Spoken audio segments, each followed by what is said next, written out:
Bueno, vamos a dar inicio. Buenos días muchachos. Qué bueno que me están acompañando en esta ocasión. Nos habíamos quedado el viernes en la revisión de los fasores para un circuito capacitivo. Bueno, tenemos el diagrama esquemático de un circuito capacitivo en donde tenemos solamente un capacitor conectado. La corriente que va a circular en este circuito va a ser la misma siempre. Lo único que va a variar va a ser el voltaje, la caída de voltaje a través de ese capacitor. De tal manera que nuestra forma de onda la podemos representar como se indica en este esquema, en donde el voltaje inicia y termina su ciclo completo a los 360 grados eléctricos. Pero ¿qué pasa con la corriente respecto al voltaje en un circuito puramente capacitivo? Bueno, pues ya lo vimos que la corriente capacitiva se va a trazar y aquí lo podemos representar con esta línea punteada en donde la corriente se va a adelantar, al voltaje en 90 grados, puesto que la función del capacitor es precisamente esa, almacenar corriente, y en el momento que nosotros energizamos este circuito, lo primero que va a excitarse, a moverse, va a ser la corriente. Entonces la corriente se adelanta 90 grados al voltaje aplicado. Ok.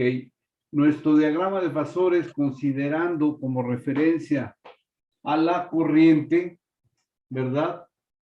En el eje horizontal trazamos ese fasor de corriente y yo, por lógica, tengo que poner mi fasor de voltaje capacitivo 90 grados, pero de atraso.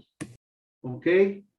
Entonces, mi esquema de forma de onda que está aquí lo puedo representar en fasores de esta forma, con la corriente como fasor de referencia, puesto que es la misma corriente que circula durante todo el circuito, y voy a representar mi voltaje capacitivo 90 grados atrasada respecto a la corriente. O también lo puedo representar de esta forma. Si yo tomo como referencia el voltaje, ¿qué le pasa a la corriente? Bueno, pues se va a adelantar en 90 grados respecto al voltaje. Esto ya lo vimos y es exactamente lo mismo. Si ustedes lo giran, ¿verdad? Cualquiera de los dos, para tomar de referencia el otro fasor, se van a dar cuenta que viene a ser exactamente lo mismo. Bueno, ok, ahora vamos a ver el diagrama esquemático. Tenemos un diagrama esquemático de un circuito que tiene resistencia y tiene una reactancia capacitiva en serie. Bien, entonces, como es un circuito en serie, otra vez regresamos a lo anterior. Ya sabemos que la corriente total del circuito va a ser la misma en todo el circuito. Lo único que vamos a tener que buscar, calcular, es la caída de voltaje en los elementos que la contienen. En este caso, tenemos que encontrar el voltaje, la caída de voltaje en la resistencia y en la reactancia capacitiva. ¿Ok? Bien. Si nosotros consideramos a al voltaje como, como referencia, ¿verdad? La corriente se va, se va a trazar. Perdón, si consideramos nosotros la corriente en nuestro eje de referencia, la corriente como referencia, nosotros necesitamos encontrar los voltajes y ya sabemos que el voltaje de la resistencia y la corriente, como es la misma, van a estar en fase. Por eso es que yo en este, que ya es el triángulo de los voltajes, pongo el voltaje resistivo en fase con la corriente, ¿sí? El voltaje capacitivo, que estaría en la parte inferior de mi eje horizontal, lo sumo este valor al voltaje resistivo, a la flecha del voltaje resistivo, ¿verdad? Y uno de estos dos puntos, el origen al final del voltaje capacitivo, y esta hipotenusa me va a dar el valor del voltaje total. Tengo un ángulo negativo porque está atrasándose el voltaje, ¿verdad? Respecto a la corriente, en este caso. ¿Ok? Entonces yo, aplicando la ley, el teorema de Pitágoras, puedo encontrar el voltaje total haciendo la suma de los cuadrados de los catetos. Aquí está, ¿verdad? Y el ángulo de desfasamiento sería el arco tangente de BC sobre BR. ¿Ok? También puedo encontrar la resistencia total o la Z, que va a ser igual a la suma de los cuadrados de las resistencias, ¿sí?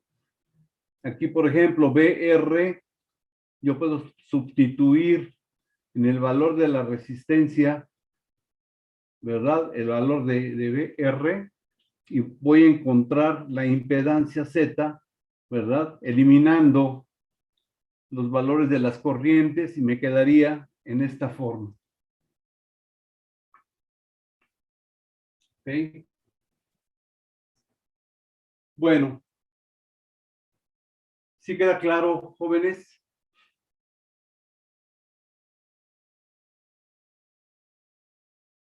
Hasta ahorita sí que bueno. Ok.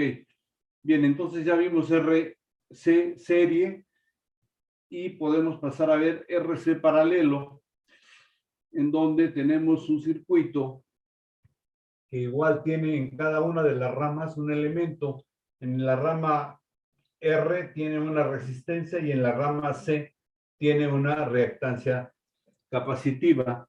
El voltaje va a ser el mismo para todo el circuito. Entonces tenemos que encontrar los valores de las corrientes en cada uno de los elementos, el IR e IC para cada una de las ramas. ¿Ok? En este caso voy a considerar el voltaje total como referencia para hacer mi diagrama de fasores. Entonces, empiezo haciendo mi triángulo de voltajes, en donde, perdón, sí, de voltajes, en donde, aquí es IR.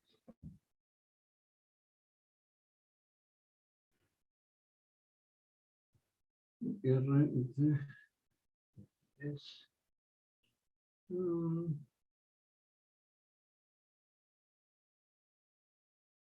BC.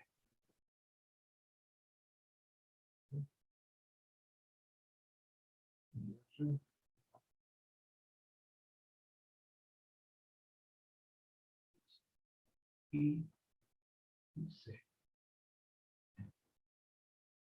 Ok, entonces, considerando como BT mi fasor de referencia, ya sabemos que en la rama resistiva no va a haber desfasamiento entre la curva de la corriente y la curva del voltaje. Entonces, por eso es que IR está en fase con el voltaje total.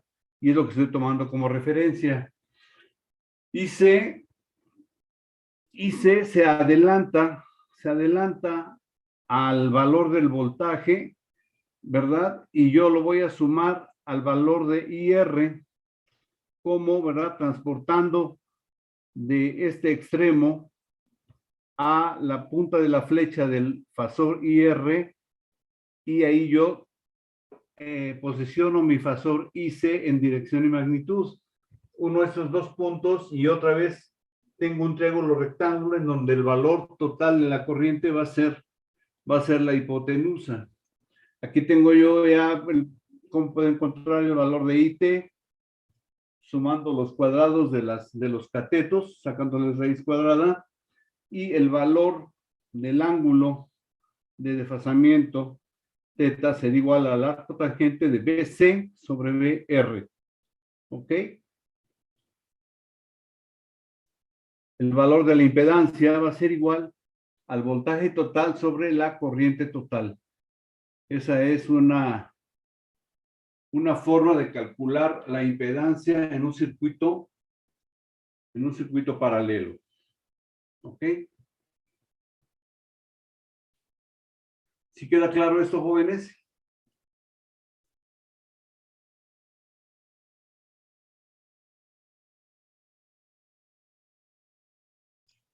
Sí, profe. Sí, ok. Bien. A ver, vamos a hacer dos ejemplos con unos datos que vamos a tener aquí. Vamos a encontrar, si yo en un circuito RC serie tengo un voltaje de 140 volts, tengo una resistencia de 40 ohms y una reactancia capacitiva de 60 ohms. Okay, yo quiero encontrar entonces para este ejemplo voy a tener que encontrar BR, BC, B total,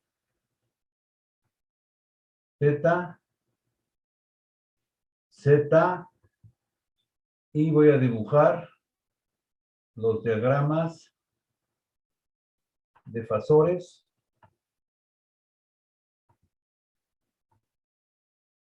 y el triángulo de, en este caso, serían voltajes, ¿verdad?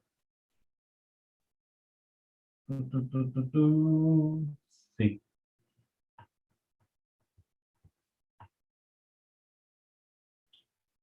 Pero, no, de corrientes.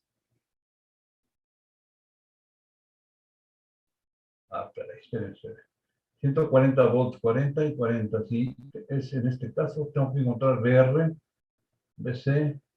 Entonces, este sale sobrando y aquí tengo yo una corriente igual a 2 amperes. ¿Ok? Diagrama de fasores y triángulo de voltajes.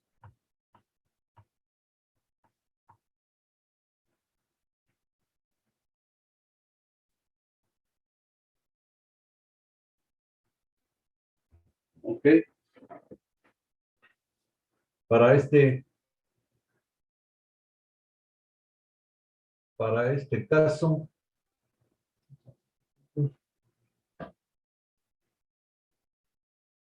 yo voy a tener un voltaje de 140 volts, una resistencia de 60 ohms, una reactancia capacitiva de 40 ohms. Y aquí voy a buscar R y C y total Z y Z.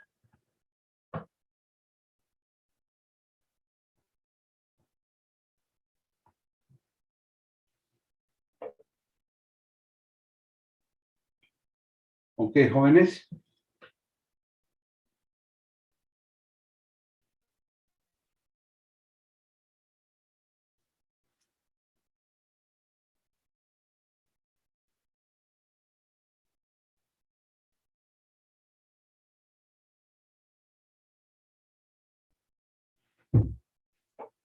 aplicando la ley de Ohm, ¿verdad? BR, aquí va a ser igual a I por R, ¿verdad? Acá IR en paralelo, IR va a ser igual. Aquí, jóvenes, voltaje sobre R, ¿verdad?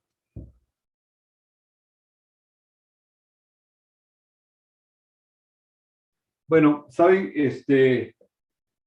Háganlo, por favor. Si me lo pueden mandar, mándenmelo. Si no, mañana,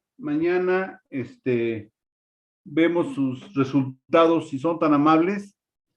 Y ya mañana entramos con los circuitos RLC. ¿De acuerdo? Sí, profe, está bien. Sí, profe. Profesor. De acuerdo. Entonces, por favor, hagan estos dos ejercicios. Mañana los revisamos y mañana entramos de lleno con los circuitos RLC, serie paralelo, ¿ok? Sale pues, muchachos, nos vemos mañana. Gracias. Gracias, profe. Hasta mañana. Hasta luego, profe. Gracias, profe. Ándele, hasta mañana, nos vemos. Gracias, profe. Hasta mañana. Hasta mañana, jóvenes, gracias. Háganlos, por favor.